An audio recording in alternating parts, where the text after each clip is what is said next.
छोरी करे नये नाकानी झेर जेतोगे तोहर जवानी गे सुले छोरी करे नये नाकानी झेर जेतोगे तोहर जवानी जब कर बहु इशारा बोल के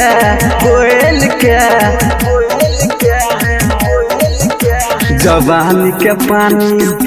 देखाने हमरा गे रानी छिए हम छोरा सुपौल के सुन लगे जानी देखाने जवानी के पानी छिए हम छोरा सुपौल के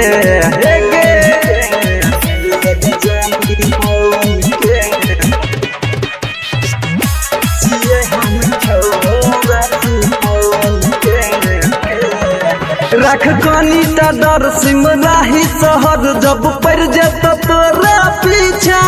गे जवानी के सन नहीं रहतो गे जा पूरा कर ले तो अपन इच्छा रख कनी ता डर सिमराही शहर जब पड़ जेतो तोरा पीछा गे जवानी के सन नहीं रहतो गे जा पूरा कर ले तो अपन इच्छा सब छोरा छे यहाँ के पागल रात दिन रहे छै जागल रंगदार कहे छै टोल के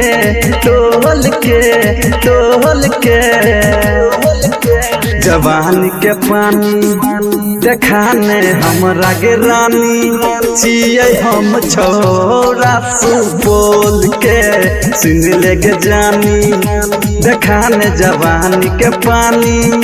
छिए हम छोरा सुपौल के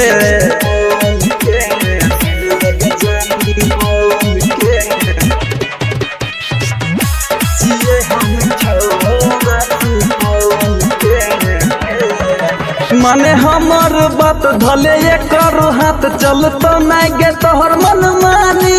सब जाने छे तू नहीं माने छे तू बने पर तो ये कर दीवानी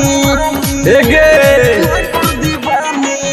माने हमर बात धले करो हाथ चलतो नहीं गे तोहर मन मानी सब जाने छे तू नहीं माने छे तू बने पर तो ये कर दीवानी और जोन रना बात गुड्डू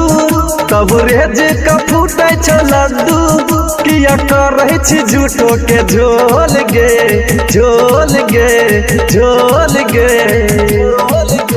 जवानी के पानी देखाने हमरा गे रानी छिए हम छोरा सुपौल के सुन लेगे जानी देखाने जवानी के पानी छिए हम छोरा सुपौल के।